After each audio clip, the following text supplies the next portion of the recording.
కలిసి ఎదగాలని, తరిమే వాళ్ళని హితులుగా తలచి ముందుకెళ్ళాలని,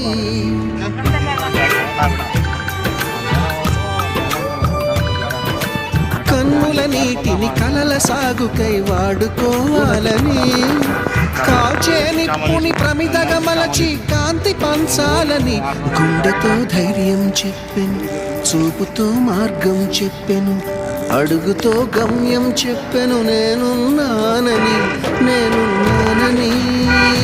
నీకేం కాదని, నిన్నటి రాతని మార్చేస్తానని.